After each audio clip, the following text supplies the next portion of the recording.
Quiero dar las gracias al presidente, secretario, a la junta directiva de esta casa a la que pertenezco como socio, y es la primera vez que me subo aquí y espero que no sea la última. De hecho, ya tenemos preparada una cosa sobre el Marañón para el mes que viene y encantado de haberme dado esta oportunidad. Ahí abajo hay personas que escriben, aquí hay personas que escriben y saben el enorme honor que supone que el día del libro, un día tan importante, se hable de su libro. Eso es una cosa que a mí no me había pasado nunca. De hecho, habla muy poca gente de mis libros y evidentemente me emociona y me tiene muy contento. El próximo día 5 de mayo vendrá a Badajoz la vicepresidenta del gobierno, doña María Teresa Fernández de no sé qué, y el ministro de Justicia a inaugurar lo que ya llamamos el Mini Colorín, que es un edificio de colores que está en la universidad, donde se va a trasladar, ya se ha trasladado, el Instituto de Medicina Legal, donde se van a hacer las autopsias y las cosas de violencia y todo esto. Muy moderno, como sale en las películas. Yo he tenido el privilegio esta mañana, antes de ir al libro y después de ver enfermos, de asistir a una visita privada que me han llevado los amigos que tengo allí y soy muy contento de lo que he visto. Me han enseñado las salas de autopsias, que son absolutamente de cine, la luz que entra, un edificio domótico, tiene unas infraestructuras impresionantes, y le han quitado esa cosa cutre de las morgues, donde había el miedo de los cuentos ingleses, le han quitado todo eso y han puesto un edificio moderno de investigación para hacer las autopsias y todo lo que sea de medicina legal de una forma científica y moderna, y sin esa connotación que hay. Pero yo he estado en la sala de las autopsias y las he visto y he estado viendo todo lo que hay allí. Y entiendan ustedes por qué me siento un cadáver que todavía respira, porque me han hecho estos dos señores una autopsia intelectual y espiritual. Y he tenido la oportunidad de leer el informe de mi propia autopsia, que evidentemente me ha gustado mucho con estos dos forenses de la literatura y de la ciencia. Pepe es amigo, a pesar de que es un tremendo fumador al que terminaremos expulsando de la Facultad de Medicina porque tiene aquello lleno de colillas en el suelo. Como se ha demostrado, es una persona que conoce muy bien de lo que habla, es uno de los profesores que tiene más éxito en la facultad porque sabe de lo que habla, se sale de las matemáticas para hablar de la historia de la ciencia, de las medicinas, y lo domina, es hoy la persona más representativa que tenemos aquí, y nos ha puesto al día de muchas cosas que desconocíamos, o por lo menos yo, y que ha sido un preludio importante para la segunda parte de Tomás. Tomás es amigo mío desde hace un tiempo, empezamos conociéndonos en la cárcel, ni él estaba en la cárcel por delito, ni yo tampoco, él iba como profesor de los internos, funcionario, ahora en excedencia, y yo iba como médico a ver el SIDA, mi pasión, y otros problemas. Y de ahí viene nuestra relación, y luego pues en el periódico él escribe, yo escribo, y en la literatura hemos mantenido una amistad que va creciendo con el tiempo y que desde un día que me llamó por teléfono a mi consulta ya no puede crecer más, porque a mí ya me ha desbordado el afecto que siento por él, porque a pesar de la cantidad de amigos que se supone que tengo, nadie me ha hablado como él de la novela.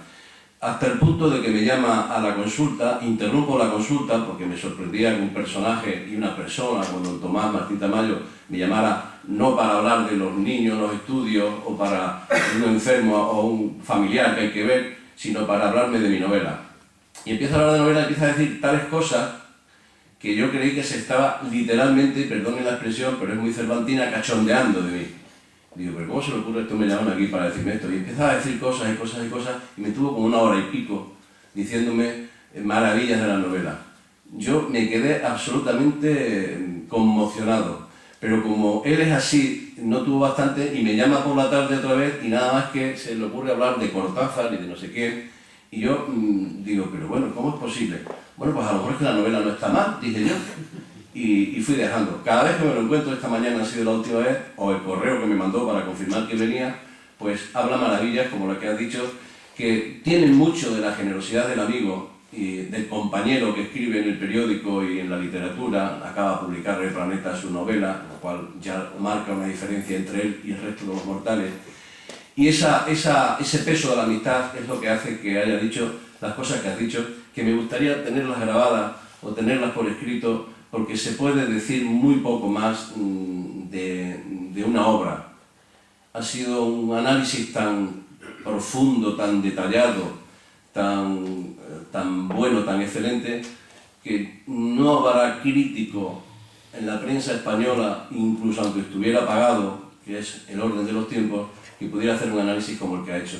Y no es porque sea laudatorio, sino porque es sincero y yo creo que es bastante acertado. Quítenle ustedes, yo desde luego se lo quito, las connotaciones favorables que tiene hacia mi persona o incluso hacia el escritor que se supone que debo llevar dentro, y quédense con el análisis objetivo de un crítico de altura que ha hecho de la obra, que es realmente excepcional. Ha sido una autopsia, ha sido una disección perfecta y no ha dejado nada de tocar. Y además es que parece que está dentro de mi cabeza porque ha sacado, me maravilla, que ha entendido perfectamente cuál es el mensaje de esta novela. Y coincido con él prácticamente en todo. Es una obra densa, pero no densa de petardo, sino densa de que no se puede leer tumbado en la playa, aunque hay capítulos que yo creo que se pueden leer en la playa. Pero tiene tanto de la experiencia humana, de las cosas humanas, que uno cuando la está leyendo puede creerse que está leyendo El País, El Mundo, el ABC, el Hoy y el Extremadura a la vez. Porque lo que está diciendo aquí a finales del siglo XV y principios del XVI, la novela empieza en 1481, las Cortes de Évora, y acaba en 1516 cuando muere Fernando el Católico. En ese periodo de tiempo y en un espacio geográfico que está de Guadalupe a Setúbal, Lisboa, es decir, Extremadura y la frontera, ocurren tantas cosas tan importantes que a mí me duele en el alma que no me las hayan contado en el bachillerato o posteriormente en la universidad. Nadie me ha enseñado a mí la realidad de Extremadura. Y reivindico Extremadura. Cuando algunos nacionalistas de estos que nos dan tanto la lata estaban todavía bajándose de los árboles a comer bellotas, se estaba haciendo aquí una cultura enorme, enorme. La escuela de música, los libros miniados, la pintura, la ciencia, la biblioteca, la farmacia, que tienen que venir de fuera, pues Joan tiene que venir de Francia a decirnos qué tenemos en Guadalupe. Y Guadalupe, evidentemente, toma un protagonismo en la novela que es un miembro más, es un personaje más, sale con M mayúscula siempre, y sale con M mayúscula porque es un personaje de la novela y se convierte, se me escapa de las manos, se convierte en un personaje central de la novela. Uno quiere escribir una cosa y luego los personajes van mandando y te controlan. Yo no sé si yo tenía la cabeza, eso le pasó a García Márquez, que 100 años de soledad dijo que lo tenía en la cabeza, se sentó un año y la escribió.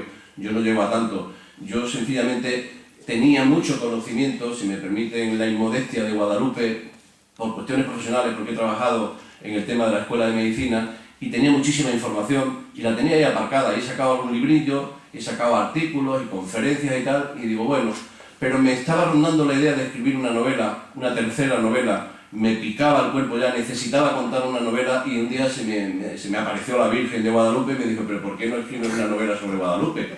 ¿Para qué te vas a complicar? Yo me estaba buscando una historia del Batalayot, del Badajoz, que creo que es algo que hay que contar, coger el siglo IX o el X, cuando el esplendor de esta zona en la que estamos, digo, y cuento ahí una novela del moro rico que se enamora de la cristiana pobre o al revés, y pegamos el zapatazo aquí y nos jubilamos de la medicina. Pues no, me sale Guadalupe. Y me sale Guadalupe porque ocurre un hecho que Tomás lo va a conocer ahora, como ustedes, un hecho que me impresionó mucho, y es la denuncia de un médico de un hospital de Madrid que tenía una actividad de atender enfermos terminales y hay una denuncia. Yo no entro, como ha dicho muy bien Tomás, no voy a analizar, creo que tengo capacidad para hacerlo y tengo mi propio criterio, pero no entro de si está bien o está mal, pero lo que es cierto es que existe la denuncia, pero la denuncia es una denuncia absolutamente inquisitorial. Una carta anónima hace la denuncia y se pone en marcha todo un proceso que luego ha tenido repercusiones judiciales, mediáticas, y se monta un escándalo pavoroso, y en esa estamos. Y yo me quedo, que leo los periódicos todos los días, diciendo, pero ¿cómo es posible que en el siglo XXI ocurran estas cosas? Pero es que estas cosas están ocurriendo. Ya digo que el que lee la novela está leyendo El País, El Mundo o está viendo la CNN, porque hay torturas, hay guerras, hay luchas por el poder, hay maledicencia, hay amor, hay lo que está ocurriendo en la vida cotidiana. Y entonces empecé a trabajar y dije, bueno, pues vamos a hablar de lo que quiero hablar, y me busco el escenario, o el escenario me busco a mí la época, y el escenario era esto, con todo ese supuesto conocimiento e información que tenía, que era una etapa que ya estaba hecha de la novela, el adquirir información. Y entonces yo lo que quería hablar era del poder, porque es evidente que no me gusta el poder, me gusta pero no me gusta, y eso que algunos me atribuyen cosas que, como tantas que se ponen, que son falsas. Lo que no me gusta del poder, cualquier clase del poder, es su afán de machacar, su afán de destruir. Entonces, no puedo yo con eso. Y como lo veo, lo vivo, se pone uno a darle vueltas a la cabeza por qué ocurren estas cosas y se da cuenta que unas veces eres la víctima, pero otras veces eres el verdugo. Porque, claro, el poder, piensa uno en el político o piensa en el mando de no sé qué, pero el poder está en la casa, está en la relación de pareja, marido-mujer, hombre-mujer, está en los hijos con los padres con los hijos, está en los jefes con los empleados, está entre los compañeros, está entre los políticos, los de la jerarquía del partido, los que no están en la jerarquía, los sindicatos, está entre los que pululan en las cortes, los nobles, está en las monarquías, está en todo sitio, está en el Vaticano, está en el clero. ¿Qué tiene que ver un cura que está repartiendo preservativos en África con un obispo pederasta que está en una diócesis enorme de dinero y de prestigio y de poder? Pues no tiene nada que ver. O el punto en común que tienen es que son dos seres humanos. Es decir, ha citado antes a Van Gogh, se puede pintar una obra o escribir una novela de García Márquez, lo hace un ser humano, pero otro ser humano sale ayer o antesayer en el telediario en México retorciéndolo el cuello entre una lucha de bandas de los narcotráficos y televisan en directo cómo le pega un tiro en la cabeza o cómo le retuerce el cuello, le hace un garrotillo y lo mata. Y cortan la escena porque es la hora de comer en el telediario. Pero ha ocurrido hace una semana en México, está ocurriendo 22.000 muertos por el narcotráfico en México. Como que no dice nada. O las guerras. Es decir, que el ser humano no ha avanzado nada, estamos en las mismas y sigue. Y uno se va a mi hospital y hay lucha por el poder, dentro de un servicio, y la jerarquía del SES. Y se va a la universidad, que conoce muy bien Pepe, y hay lucha por el poder. Y se va a los partidos políticos, dentro del propio partido están los enemigos mayores de quien tiene enemigos y tiene los colaboradores en los partidos de la oposición, porque son los que le pueden ayudar para cortarle la cabeza simbólicamente hablando, metafóricamente hablando. Y esa preocupación por el poder, por cualquier clase del poder, es la que me hace empezar a escribir una historia en la que va saliendo el poder por todos los capítulos. Hay una guerra tremenda dentro de la orden jerónima. Los jerónimos fueron un buen acontecimiento que le ocurrió a España desde todo punto de vista, pero si nos limitamos a lo que yo trato, pues dentro de la orden jerónima hay una guerra a muerte entre dos facciones irreconciliables, los que están a favor de los judíos conversos y los que están en contra. Y esa guerra a muerte trae la Inquisición a Guadalupe y queman vivo a Fray Diego de Marchena en la plaza de Guadalupe. A un cura de Guadalupe, por judío, lo queman vivo los propios monjes de Guadalupe con la connivencia de la orden jerónima. Y ocurre que los reyes católicos, Isabel está peleando contra la Beltraneja para hacerse con el poder. Y los reyes católicos, que todavía no eran reyes católicos, en el principio de mi novela, eran Fernando de Aragón y Isabel de Castilla, pelean contra la nobleza, todos estos castillos que tenemos en Extremadura, contra la nobleza extremeña para dominarla. Y Joao II en Évora, acaba de morir su padre, el africano, que fue un condescendiente con los poderosos, y quiere poner orden y decapita al duque de Braganza, que es líder de los poderosos, para decir, esto es una monarquía absoluta, aquí el que manda soy yo. Y a la vez están intentando, el africano se quiso casar con la Beltraneja, se casó en Plasencia, pero no sirvió la boda, estuvo anulada, se quiso casar con Guadalupe, con Isabel la Católica, que tenía 13 años, lo rechazó en Guadalupe, y al final están los reyes de España, de Castilla y de Portugal, están intentando mediante bodas o mediante guerras, están intentando lo mismo. Portugal anexionar a Castilla, Castilla anexionar a Portugal. Es decir, crear el reino único de Iberia, tener más poder. Empieza a descubrirse el mundo, esto que ha citado las bulas papales, la intercátera que reparte el mundo, es el poder. Y con eso pues yo voy contando historias del poder, historias que unas son muy trascendentes, la pelea del monarca Joao II a la familia Braganza y a todos los nobles, que acaba con ellos, con 80 y tantos nobles, acaba en cuestión de meses, decapitando, como muy bien ha dicho Tomás, al duque de Braganza.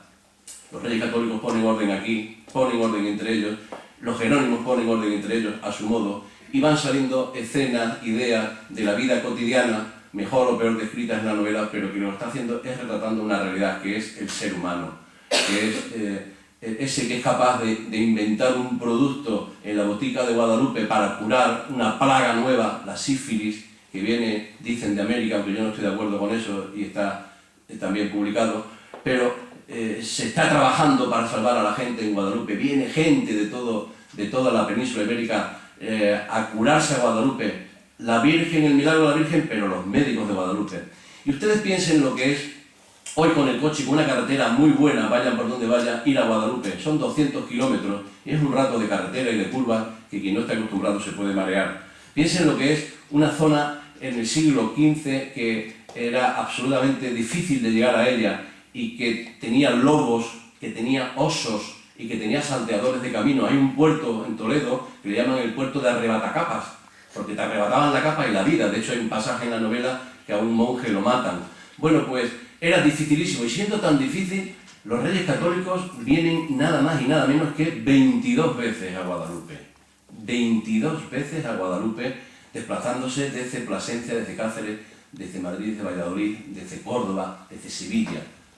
22 veces. Es una cosa que cuando uno ve el mapa, las Villuercas y cómo se tenía que llegar, es impresionante. Y no solo eso, sino que con el dinero de la Inquisición, de los 252 primeros actos inquisitoriales donde matan a Diego de Marchena y a más gente, el dinero recuperado casi 2 millones de maravedíes, construyen la residencia real. Las mujeres no podían entrar en el convento, a la reina le permitieron, por ser la reina, que se asomara en la zona del claustro por arriba, y al final terminan construyéndole. Si ustedes van a la parte trasera del monasterio, verán que hay unas ruinas, porque cuando la desamortización de Mendizábal en 1830, acabaron con ese edificio. Ahí vivía la reina, es decir, que tenía una sede fija. Y eso no es, cuando yo digo aquí, no es una butada literaria de decir, yo estoy convencido que Guadalupe pudo haber sido la capital de la península ibérica, porque lo que hicieron realmente, den ustedes esta pasada en tan poco tiempo, se hace la unificación de los reinos de Iberia.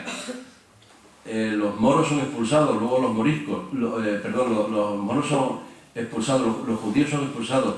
En el 92, 1492, Granada se conquista América, Colón viene varias veces a Guadalupe. Y entonces se pone orden. Cuando viene Carlos V posteriormente, se encuentra ya con una idea de Europa y una idea de un Estado moderno. Esa historia de Extremadura que tenemos que releer y que tenemos que contar y presumir de ella, investigar todas las facetas que quedan, es necesario que se haga desde la universidad, desde la literatura, desde foros como este o instituciones como esta, porque nos dará una idea de la dimensión real de lo que tenemos. Guadalupe es un poliedro con muchas aristas, y la arista espiritual, la de la Virgen, es cegadora, ha tapado todo lo demás. Pero piensen ustedes que, por ejemplo, los trabajos de Llopis sobre la economía de Guadalupe, Guadalupe era el holding económico, perdone la expresión de holding, pero está en los periódicos todos los días, era el entramado de empresas económicas más importantes de Europa. Tenían una cabaña, tenían unas propiedades en casas, en fincas, en palacios, palacetes, el propio monasterio, en obras de arte, hasta en vino. Tenían tanto dinero los jerónimos, tenían tanto, que hoy estaría a la altura de cualquiera de las multinacionales que les pase a la cabeza. Coca-Cola, Nike o Nike o la Telefónica. Guadalupe era una multinacional. Guadalupe tenía un poder enorme. Los reyes de Portugal les permitían que sus ganados pastaran en la Sierra de Astrela, que está aquí arriba, a 253 kilómetros de Guadalupe, sin pagar impuestos. Lo de Guadalupe es un fenómeno que, si lo llegan a coger los catalanes o los americanos o los ingleses, tenemos Guadalupe hasta en la sopa. Y aquí estamos todavía reivindicando que el señor arzobispo de Toledo tenga la voluntad, o el Vaticano o quien sea, de dar. Miren ustedes, yo no entro en el asunto de la distribución territorial, aunque ya me mojé con un artículo en el periódico Hoy, la carta de Don Sancho, el obispo de Plasencia. Guadalupe siempre ha sido la novia deseada por Plasencia, deseada por Toledo, deseada por todo, porque es mucho Guadalupe. Y entonces yo creo que aquí ya alguien debería hacer algo para que de una vez esa prepotencia que tiene la Iglesia Católica se le pusiera en su sitio. Entonces, si sirve para algo la novela o los artículos o foros como este, pues que quede constancia de eso.